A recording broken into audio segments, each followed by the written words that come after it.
വളരെ പ്രധാനപ്പെട്ട ഒരു വാർത്ത. E20 പെട്രോൾ ഉപയോഗത്തിനെതിരെ രൂക്ഷ വിമർശനവുമായി കോൺഗ്രസ്. കരിമ്പും ധാന്യവും എഥനോളാക്കി മാറ്റുമ്പോൾ പഞ്ചസാര ശർക്കര ക്ഷാമം ഉണ്ടാകുന്നത് സ്വാഭാവികമെന്ന് ജയറാം രമേശ്. പൊതുജനങ്ങൾ റോഡുകളിലും അടുക്കളയിലും ഒരുപോലെ പ്രത്യാഘാതങ്ങൾ അനുഭവിക്കുന്നു. എന്നാൽ പെട്രോൾ വിലയിൽ ഒരു കുറവുമില്ല.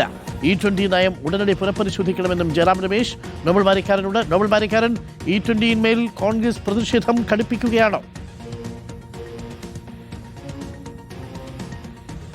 അരുൺ, E20 പെട്രോളുമായി ബന്ധപ്പെട്ടുകൊണ്ട് രൂക്ഷമായ വിമർശനങ്ങളിലേക്ക് കോൺഗ്രസ് കടക്കുകയാണ്. ഇത്രയും നാളും E20യിൽ ഏറ്റവും അധികം പഴി കേട്ടുകൊണ്ടിരുന്ന വാഹനങ്ങളുടെ എഞ്ചിൻ തകരാറിലാകുന്നു, വാഹനങ്ങൾക്ക് മൈലേജ് വലിയ തരത്തിൽ കുറയുന്നു എന്നാണ്. ഇപ്പോൾ E20, അതായത് എഥനോൾ നിർമ്മിക്കാൻ വേണ്ടി കരിമ്പും ധാന്യങ്ങളൊക്കെ ഒരു മാനദണ്ഡവും ഇല്ലാതെ എടുത്തു കൊടുത്തതിന് പിന്നാലെ ഇത് അടുക്കളകളെ കൂടി ബാധിച്ചു തുടങ്ങി എന്നാണ് കോൺഗ്രസ് വിമർശനം ഉന്നയിക്കുന്നത്. പഞ്ചസാര അതിൻ്റെ വില എന്ന് പറയുന്നത് 48 നിന്ന് 67ലേക്ക് ഉയർന്നു. ശർക്കര 50 നിന്ന് 65 ഉയർന്നു. അരിക്കും ചോളത്തിനും 16-11% വെച്ച് വില വർദ്ധിക്കുന്ന സാഹചര്യം ഉണ്ടായി. കാലിത്തീറ്റ വിലയിൽ 10% വർധന ഉണ്ടായിട്ടുണ്ട്. ഇന്നലെ 10 മെട്രിക് ടൺ പഞ്ചസാര ഇറക്കുമതി ചെയ്യാനുള്ള അനുമതി, തിരിവയില്ലാതെ ഇറക്കുമതി ചെയ്യാനുള്ള അനുമതി കേന്ദ്ര സർക്കാർ നൽകിയിരുന്നു. പഞ്ചസാര ക്ഷാമത്തിന് പിന്നാലെയാണ് ഈ നടപടി ഉണ്ടായിരിക്കുന്നത്. അതിനുകൂടി പിന്നാലെയാണ് ഇപ്പോൾ കോൺഗ്രസ് എന്താണെങ്കിലും ഈ വിഷയത്തിൽ ഇപ്പോൾ വിമർശനം ഉന്നയിച്ചിരിക്കുന്നത്. ജനങ്ങൾ റോഡിലും അടുക്കളയിലും ഒരുപാട് ഇതിൻ്റെ പാർശ്വഫലങ്ങൾ അനുഭവിക്കുകയാണ് എന്നാണ് ജയറാം രമേശ് വിമർശനം ഉന്നയിക്കുന്നത്.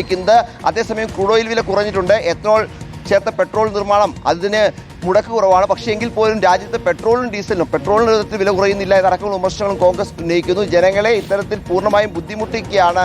രാജ്യത്ത് ഭക്ഷ്യസുരക്ഷ അടക്കം ബാധിക്കുന്ന തരത്തിലേക്കാണ് എഥനോൾ നിർമ്മാണത്തിന് ഇപ്പോൾ ഭക്ഷ്യധാന്യങ്ങളടക്കം എടുത്തു നൽകുന്ന നടക്കുന്ന വിമർശനങ്ങളാണ് കോൺഗ്രസ് ഉന്നയിക്കുന്നത്. അതുകൊണ്ട് എത്രയും വേഗം E20 നയം പിൻവലിക്കണം. അതോടൊപ്പം തന്നെ ഉപഭോക്താക്കൾക്ക് ഇന്ധനം തിരഞ്ഞെടുക്കാനുള്ള അനുമതി, മറ്റ് ഓപ്ഷനുകൾ വേണം എന്നടക്കമുള്ള കാര്യങ്ങൾ കോൺഗ്രസ് വിമർശനമായി ഉന്നയിക്കുന്നു. എന്താണെങ്കിലും എഥനോൾ ബ്ലെൻഡിങ്ങുമായി ബന്ധപ്പെട്ടുകൊണ്ട് കരിമ്പും ധാന്യങ്ങളും ഒക്കെ എടുത്തു കൊടുക്കുന്ന ഒരു രീതി, പ്രത്യേകിച്ച് ഒരു മാനദണ്ഡവും ഇല്ലാതെ ഉപയോഗിക്കാനുള്ള അനുമതി നൽകുന്ന രീതി സംസ്ഥാനത്തും അതോടൊപ്പം കേന്ദ്രത്തിലെ വിവിധ ഭാഗങ്ങളിലൊക്കെ ഉണ്ട് എന്ന് കേന്ദ്ര സർക്കാർ അത്തരം രീതികൾ സ്വീകരിക്കുന്നുണ്ട് എന്നൊക്കെ നേരത്തെ തന്നെ വിമർശനം ഉണ്ടായിരുന്നു. ആ വിമർശനം കൂടി എടുത്തു പറഞ്ഞുകൊണ്ടാണ് ഇപ്പോൾ അടുക്കളയെ കൂടി എഥനോൾ നിർമ്മാണം ബാധിച്ചു തുടങ്ങിയെന്ന് കോൺഗ്രസ് വാദം ഉന്നയിക്കുന്നത്. വലിയ വിമർശനം കോൺഗ്രസ് ഇക്കാര്യത്തിൽ ഉയർത്തുകയും ചെയ്യുന്നു. Thank you. നോബൽ മാരിക്കാരനാണ് ഡൽഹിയിൽ നിന്ന് വിവരങ്ങൾ നൽകിയത്. പ്രിയപ്പെട്ട പ്രേക്ഷകരെ, എഥനോൾ ഉപയോഗിക്കുമ്പോൾ പഞ്ചസാരയും ധാന്യവും ഒക്കെ കൂടി പെട്രോളിലേക്ക് മിക്സ് ചെയ്യുന്ന സമയത്ത് അടുക്കളയിൽ കിട്ടേണ്ട സാധനം പെട്രോളിനകത്ത് പോകുന്നു.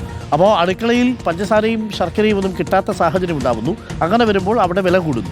മറുഭാഗത്ത് E20 പെട്രോൾ വരുന്നത് കൊണ്ട് വില കുറയുന്നുണ്ടോ? വില കുറയുന്നില്ലെന്ന് മാത്രമല്ല, വണ്ടിയുടെ സ്പെയർ പാർട്സ് മാറ്റേണ്ടി വരുന്ന സാഹചര്യം ഉണ്ടാകുന്നു. അപ്പോൾ റോഡിലും പട്ടിണി, അടുക്കളയിലും പട്ടിണി എന്ന അവസ്ഥയിലേക്കായോ എന്നതാണ് കോൺഗ്രസ് ചോദിക്കുന്ന ചോദ്യം. പ്രസക്തമാണ്. വരും ദിവസങ്ങളിൽ രാഷ്ട്രീയത്തെ പിടിച്ചുലയ്ക്കാൻ പോകുന്ന വിഷയമായി E20 പെട്രോൾ മാറുമോ?